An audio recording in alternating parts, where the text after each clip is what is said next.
자, 에베소서에는 가움표라고 하는 게 큰 단락으로 나와 있죠. 이 가움표에 보면 가족 구성원들 사이에서 어떤 관계를 맺어야 하는지, 각 구성원들이 서로에게 어떤 의무를 행해야 하는지를 설명을 하는데, 그 가움표의 마지막 부분이 종과 상전에 관한 내용이죠.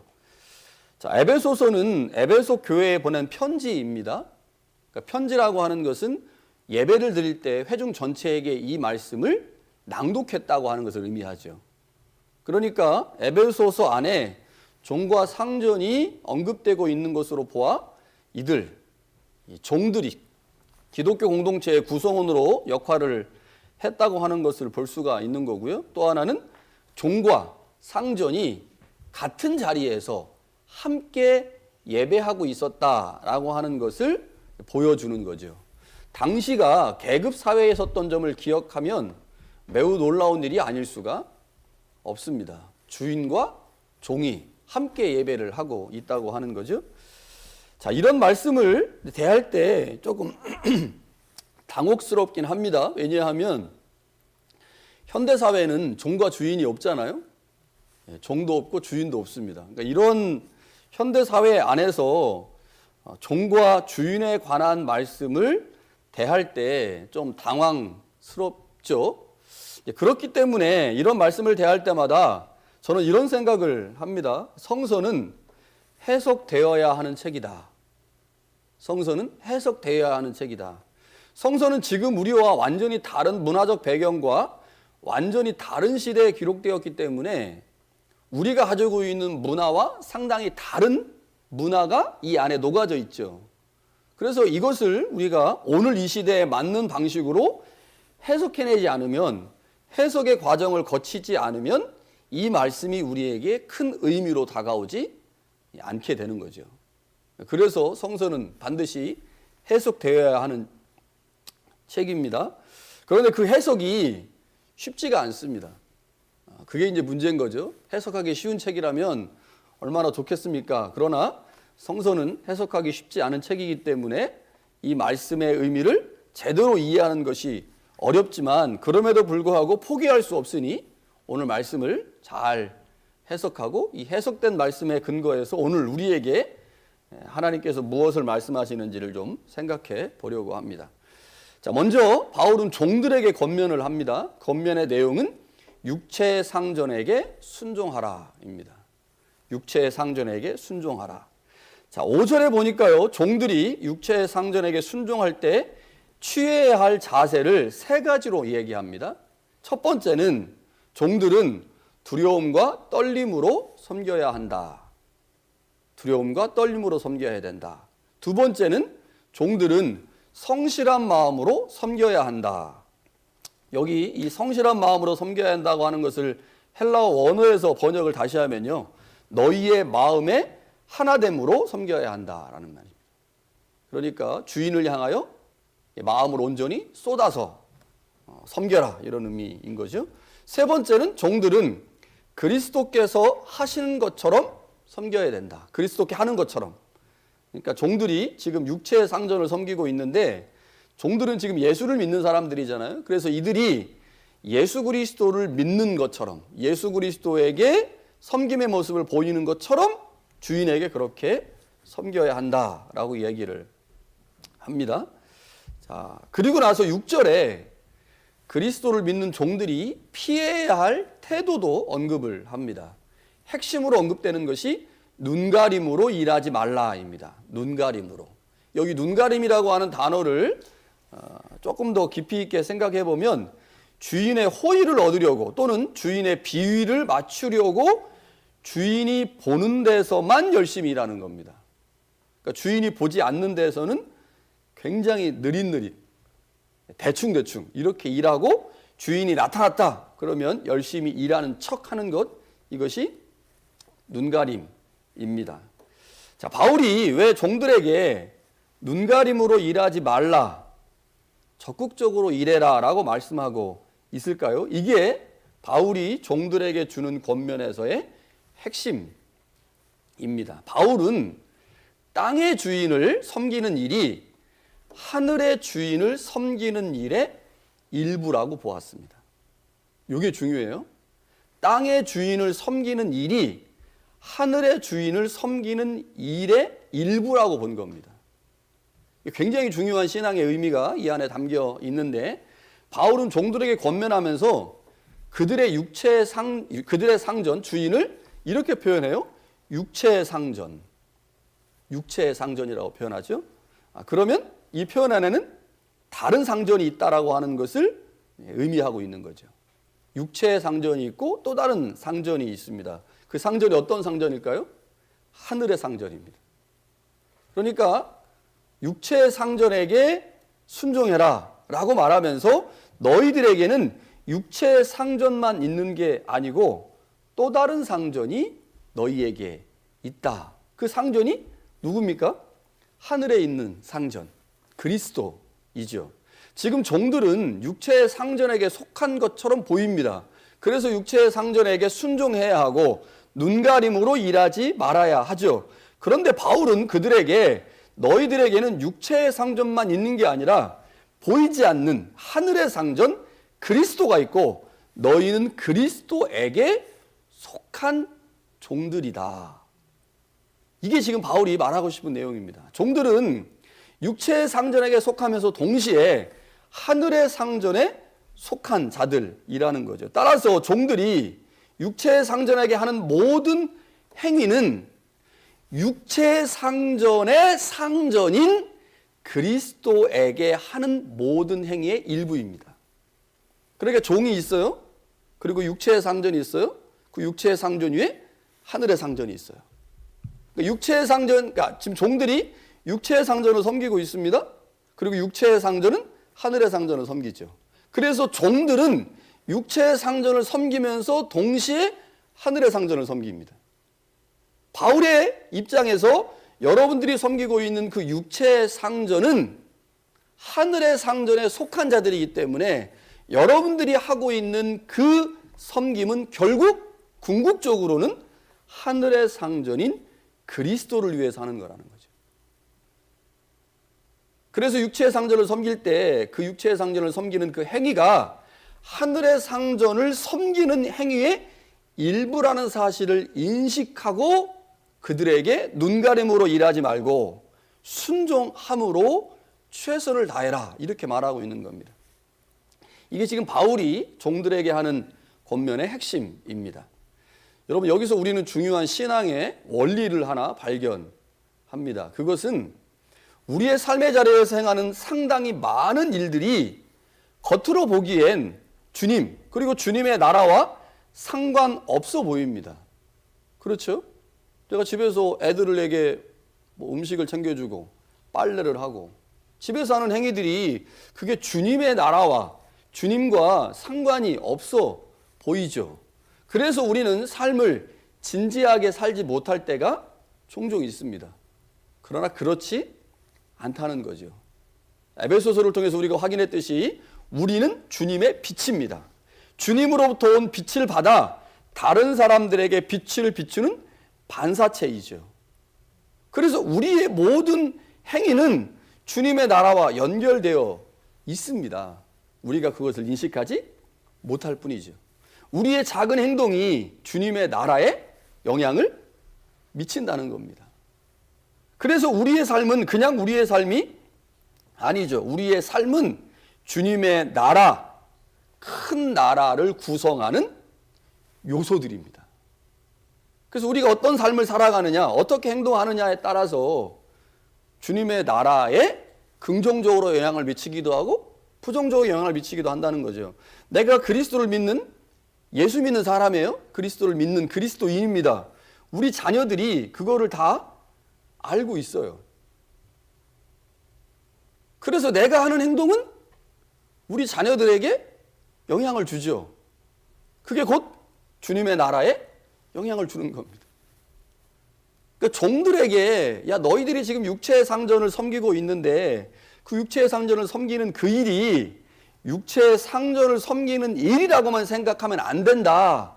왜냐하면 육체의 상전을 섬기는 그 일은 그들이 섬기고 있는 하늘의 상전을 섬기는 일과 연결되기 때문에 그래서 우리가 하는 모든 일들이 결국 주님의 나라와 연결되어 있으니 눈가림으로 일하지 말고 성실하게 순종함으로 육체의 상전을 섬겨라. 그러면 여러분들의 행위를 통해 하나님의 나라가 세워질 것이다 라고 하는 것이 바울이 종들에게 하는 권면입니다. 종들에게 권면을 마친 바울은 주인들에게 권면을 하죠. 상전들에게 이렇게 말합니다. 너희도 그들에게 이같이 하고 유업을 그치라. 그들에게 이같이 하고.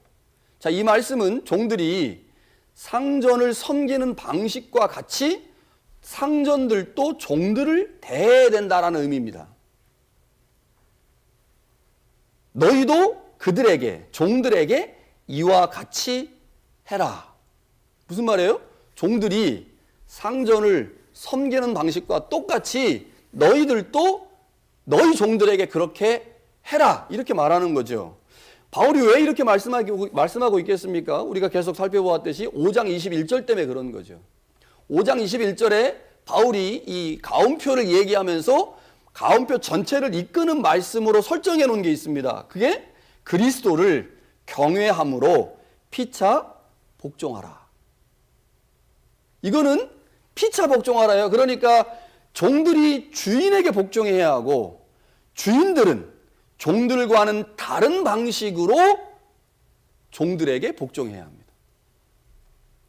자, 그런데 우리가 여기서 아내, 자녀, 종들에게는 구체적으로 복종하라라고 하는 의미로 이제 이 말씀을 적용하지만 남편, 부모, 그리고 주인들에게는 복종이라고 하는 단어가 다른 방식으로 언급되어 있죠. 그러니까 서로 복종해야 하는데 그 복종의 단어가 조금 다르다 보니 우리는 종과 자녀와 아내는 남편과 주인과 부모에게 복종해야 하고 반대쪽에 있는 부모나 주인이나 남편은 명령하는 거라고 생각하지만 복종이라는 단어가 서로 다른 개념으로 사용되고 있기 때문에 주인들도 역시 그리스도를 경외함으로 종들에게 복종해야 된다는 거죠. 그 복종이라고 하는 것을 이제 바울이 매우 섬세하게 이제 설명해내고 있는 게 말씀입니다. 자, 1세기 상황을 한번 생각을 해보면 굉장히 이제 주인들의 입장에서는 좀 충격을 받을 만한 내용입니다. 아리스토텔레스라고 하는 유명한 철학자가 있죠. 이 사람이 니코마스의 윤리라고 하는 책을 썼는데 이 니코마스의 윤리라는 책에서 이런 말을 해요. 주인과 종은 어떤 점에서도 공통점이 없고 우정을 나눌 수가 없다. 주종 관계이기 때문에 공통점이 없다. 그는 종을 살아있는 도구로 생각한다. 이런 표현들을 합니다. 그리스 로마 시대에 종은 인격이 없는 소유물이나 재산의 일부로 간주되었고 주인들은 종들에 대해서 절대적 권한을 행사했습니다. 종들을 인격이 없는 소유물 정도로 여겨던 그 당시 사회적 분위기에 상전들이 익숙해 있었는데 그렇게 익숙한 상전들에게 바울이 종들이 너희들에게 복종하는 것처럼 너희들도 종들에게 복종해라 라고 말을 하니 주인들의 입장에서 까무러칠 일이죠. 뭐 이런 얘기를 하나라고 생각을 하면서 주인의 입장에서는 매우 심각한 도전이었습니다. 여러분, 하나님의 말씀은 우리에게 상당히 많은 도전을 줘요. 도전을. 근데 우리가 계속 다 무시하는 거죠. 이런 말씀도 해야 되고 이런 말씀도 지켜야 되고 무시하는 겁니다. 바울은 그리스도인인 상전들에게 삶의 방식뿐만 아니라 사람을 보는 관점도 바꿔야 된다고 말합니다. 현재의 질서 안에 있는 상전과 종, 그것은 현재 질서 안에 존재하고 있지만 그리스도 안에서 새롭게 태어난 새로운 인류 안에는 모두 다 새로운 존재이기 때문에 모두 예수 그리스도를 주인으로 섬겨야 되는 종일 뿐이라는 거죠. 종도 종이고 땅의 상전도 그리스도를 섬기는 종입니다. 바울은 그 하늘에 계신 최고의 상전이신 주님이 사람을 외모로 취하지 않으시기에 땅의 상전들이 하늘의 주인인 주님을 섬기고 있다면 우리가 그리스도 안에서 새로운 피조물이라는 사실을 인식하고 있다면 내가 상전인 내가 종인 너보다 우월한 위치에 있지 않다고 하는 것을 인정해야 한다는 거죠. 그래서 바울은 땅의 상전과 하늘의 상전이라고 하는 개념을 도입해서 땅의 상전인 주인들에게 땅의 상전으로서의 권리를 주장하지 말고 먼저 하늘의 상전인 주님을 섬기는 자의 의무를 기억하여 땅에 있는 종들을 그렇게 내가 주인을 섬기듯이 주인인 하나님 예수님께서 나에게 행해 주신 것들을 기억하여 땅의 종들을 대우하라 라고 말씀하고 있습니다. 땅의 상전들은 종들과 함께 하늘의 상전인 주님을 섬기는 자들입니다. 땅의 상전들이 그리스도 안에서 이 점을 분명하게 깨닫게 될 때 5장 21절의 말씀, 그리스도를 경외함으로 피차 복종할 수 있는 거죠. 그러니까 절대적 지위를 가지고 있다고 생각하는 땅의 상전들에게 너희들이 가지고 있다고 생각하는 그 절대적 지위가 그리스도를 섬기는 자의 입장에서 보면 절대적 권위가 절대적 지위가 아니다라고 지금 얘기를 하는 거죠. 여러분, 바울의 권면은 1세기 그리스도 로마 세계의 노예 제도를 전제로 한 것입니다. 오늘 이 시대에는 이런 게 존재하지 않죠. 바울은 과격한 방식으로 노예 제도 자체를 폐기하자라고 말하지는 않습니다.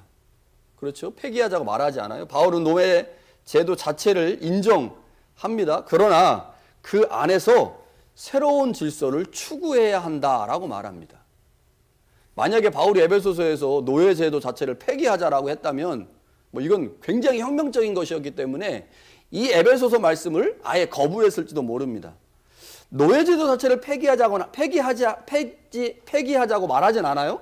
그러나 그 노예 제도 자체를 인정하면서 그 안에서 새로운 질서가 만들어졌다. 종들, 땅의 상전, 하늘의 상전. 이런 구조를 통해서 땅의 상전들이 종들에게 어떠한 모습을 보여야 하는지, 그리고 종들이 땅의 상전을 섬길 때 어떻게 섬겨야 되는지를 새로운 방식으로 제시하고 있죠. 존 스토스 목사님이 에베소서 강해를 이제 했는데, 이 에베소서 강해를 하면서 요 말씀, 요 단락을 보면서 이 단락이 노예 제도를 폐지하는 데 매우 중요한 역할을 했다라고 주장을 합니다. 그런데 노예 제도가, 이 바울이 지금 요 말씀을 썼잖아요. 이거 쓰고 나서 노예 제도가 사라지기 전까지 무려 1900년 걸렸어요. 그러니까 존 스토스 목사님이 주석하면서 이 말씀이 노예 제도가 폐지되는데 중요한 역할을 했다라고 했는데, 기독교 역사가 무려 1900년 지나면서 1900년 동안이나 이 말씀을 그렇게 많이 읽었는데도 불구하고 노예 제도는 폐지가 되지 않았어요. 그리고 1900년이 지난 후에 노예 제도가 폐지됐습니다. 19세기 중반, 그러니까 1850년대까지만 해도요, 미국의 남부 지역에서는 노예 제도를 사회를 지탱하고 발전시키는 매우 중요한 제도라고 다 그렇게 생각했습니다. 심지어 남부 지역의 교회들, 그 교회들도 성경 본문을 근거로 해서 노예 제도를 적극적으로 옹호했습니다. 그들이 주로 이제 인용한 본문이 상전들에게 주는 권면이 빠진 베드로전서 2장 18절부터 20절, 디모데전서 6장 1절부터 2절, 디도서 2장 9절부터 10절이었습니다.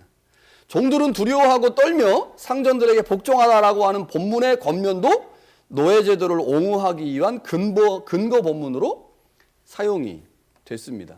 자, 그런데 미국의 남부에 있는 많은 교회들이 하나님의 말씀을 가지고 노예 제도를 옹호했지만 5장 21절의 말씀, 그리스도를 경외함으로 피차 복종하라라고 하는 말씀은 무시한 겁니다. 왜냐하면 이것은 그들에게 도전이었거든요. 피차 복종하라, 이거 말이 안 되잖아요. 어떻게 피차 복종해? 종이 우리한테 복종하는 거지.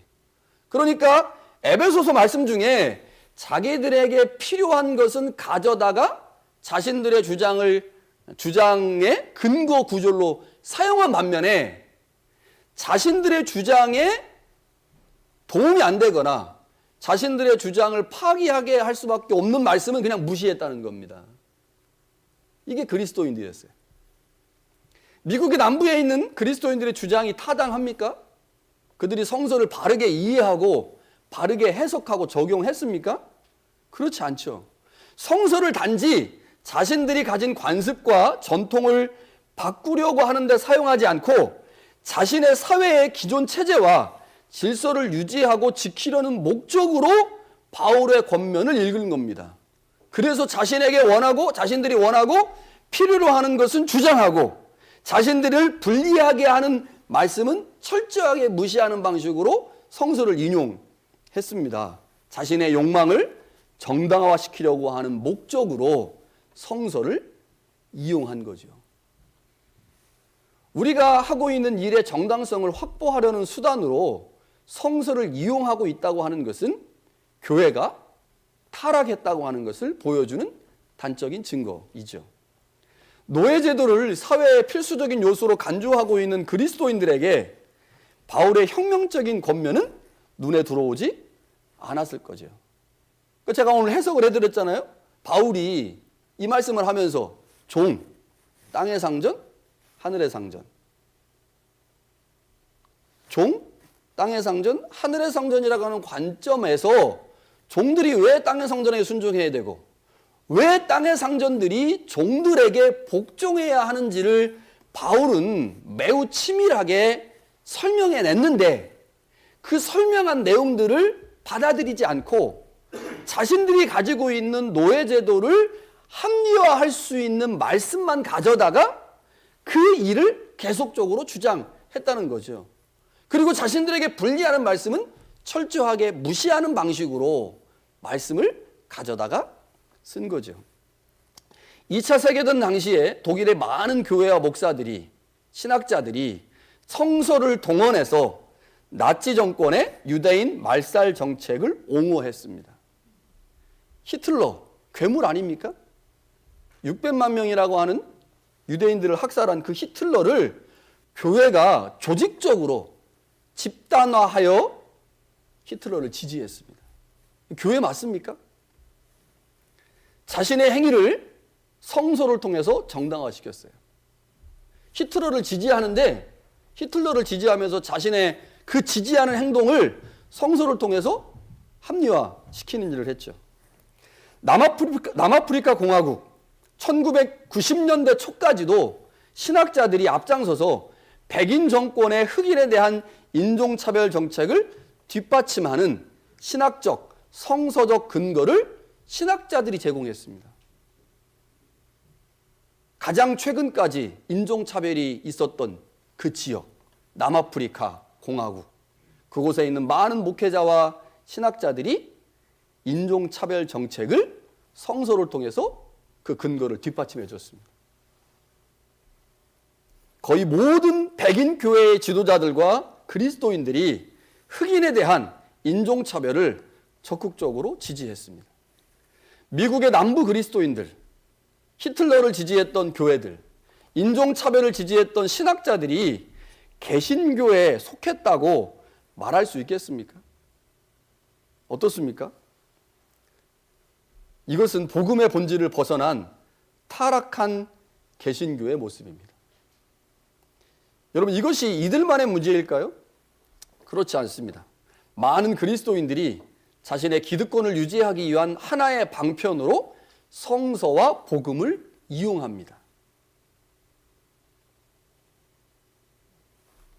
해석의 문제가 따르겠지만 부자는 결단코 천국에 갈 수 없습니다.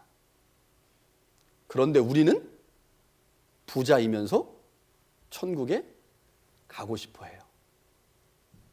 여러분, 부자는 결단코 천국에 들어갈 수 없습니다.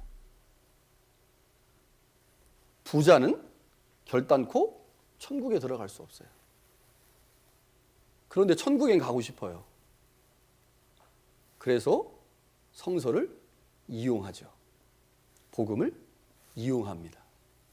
그것이 교회의 타락이고 개신교의 타락입니다. 한국 개신교가 어떻다고 생각하십니까? 노예제도를 적극적으로 지지했던 미국의 남부 개신교, 독재자 히틀러를 지지했던 독일의 개신교, 인종차별을 정당화했던 남아공의 개신교와 비슷한 수준까지 왔습니다.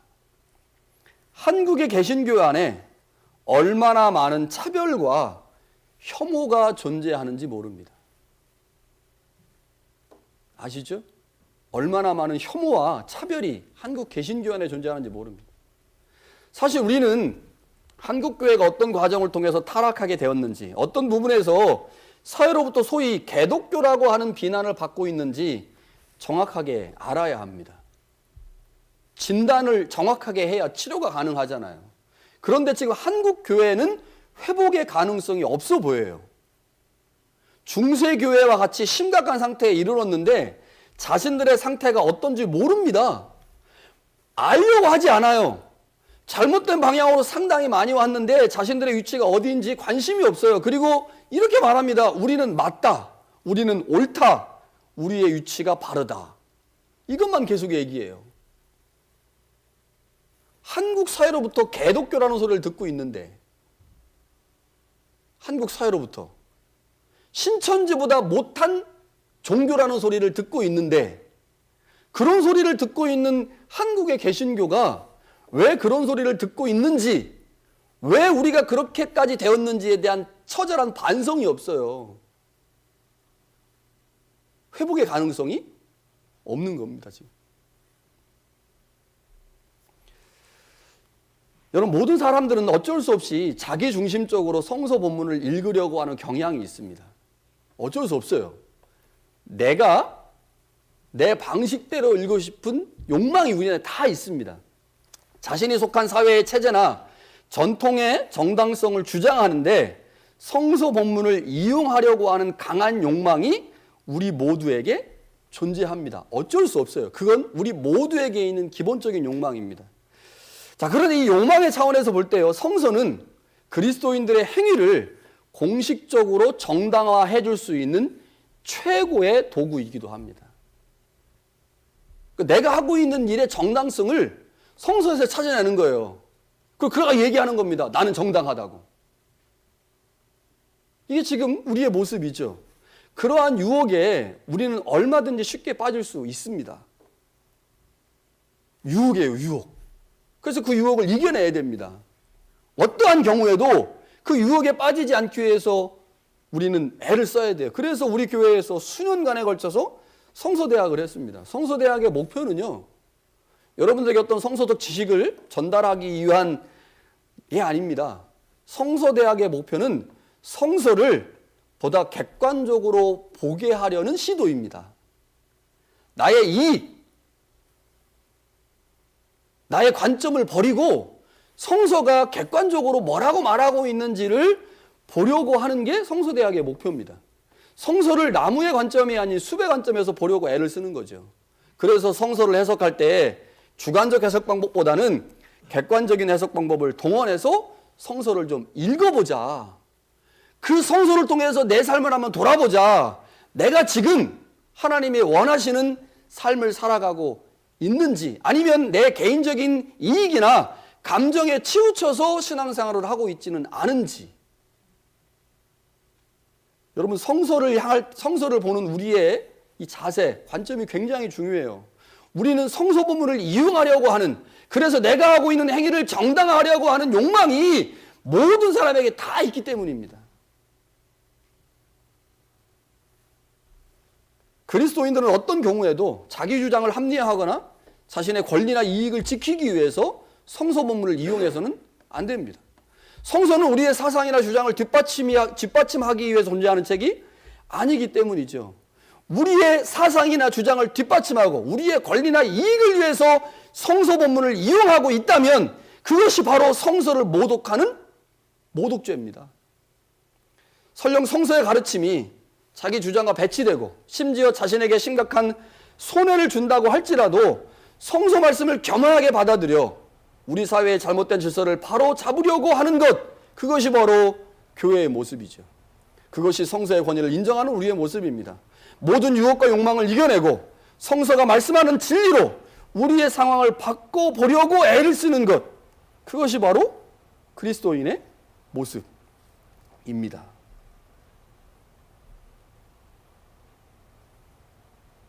지금 주인에게 지금 하고 있는 얘기입니다. 주인들에게. 바울이 지금 주인들에게 그거 지금 요구하고 있는 거예요. 너희들이 지금 땅의 상전으로 종을 부려먹는 그 위치에 있는 주인들에게 그들이 가지고 있는 자기주장이나 그들의 사회적 전통에 함몰되어 하늘의 상전인 그리스도가 하늘에 계신데 그 그리스도를 섬기고 있는 땅의 상전들이 자신들의 위치를 제대로 인식하지 못하면 예수를 믿고 있는 땅의 상전들에게 구원은 그냥 이야기일 뿐입니다. 여러분, 종들은 뭐 종이잖아요, 종. 종이니 종들이 할 수 있는 게 뭐가 있겠습니까? 내가 지금 주인을 섬기고 있는 게 그게 예수님 섬기는 일이다. 예수님 섬기는 일이니까 나 열심히 하면 주님이 이 땅에 다시 오실 때 나 인정해 주겠지. 그 정도 하면 되는 거죠. 그런데 땅의 상전들은 그렇지 않은 거예요.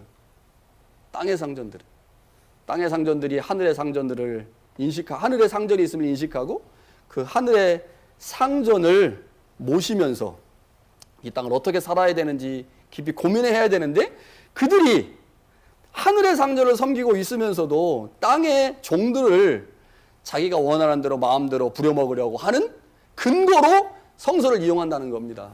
그거 하지 말자고 바울이 지금 이야기하고 있는 거죠. 여러분, 하나님의 복음은 그 어떤 것에도 얽매일 수 없습니다. 하나님의 복음은 모든 사상과 이념을 초월하죠. 복음은 보수와 진보라는 진영의 논리보다 우선합니다. 그 누구도 이념과 사상을 복음보다 우선시해서는 안 됩니다. 복음은 인종과 역사와 문화를 초월하여 일합니다. 복음은 특정한 인종과 문화 안에 가둘 수 있는 것이 아니죠. 복음은 모두에게 평등합니다. 바울이 지금 그거 말하는 거예요. 그리스도 안에선 서로 피차 복종해야 한다. 종이라고 신분이 낮은 게 아니고 땅의 상전이라고 신분이 높은 게 아니다. 그리스도의 복음을 받은 모든 자들에겐 모두 평등하다. 여러분, 그렇다면 그 복음을 전하는 교회도 누구에게나 평등해야 합니다. 교회는 결코 어떤 사람이 가진 지식이나 재물로 인해서 그 사람을 편애해서는 안 됩니다. 뿐만 아니라 교회는 결코 약점을 가진 사람을 그 약점 때문에 차별하거나 무시해서도 안 되죠. 만약 그 약점을 부각시켜 차별하거나 무시한다면 그 교회는 복음의 본질을 잃어버린 교회일 뿐이죠. 오늘 바울이 우리에게 종과 상전의 관계를 통해서 복음의 본질이 무엇인지를 말씀하고 있습니다. 복음은 모두에게 평등하다. 주인의 위치에 서 있는 자들에게 지금 강력하게 요구하고 있습니다. 내 자리가 어떤 자리인지. 아래로는 땅의 종들이 있지만 나도 역시 하늘의 상전을 섬기는 자라는 사실들을 기억하여 자신의 위치 안에서 맡겨진 일들을 다 잘 감당해 달라고 바울이 이야기하고 있죠. 그 바울의 권면이 오늘 우리에게도 들려지는 은혜가 있기를 간절히 바랍니다.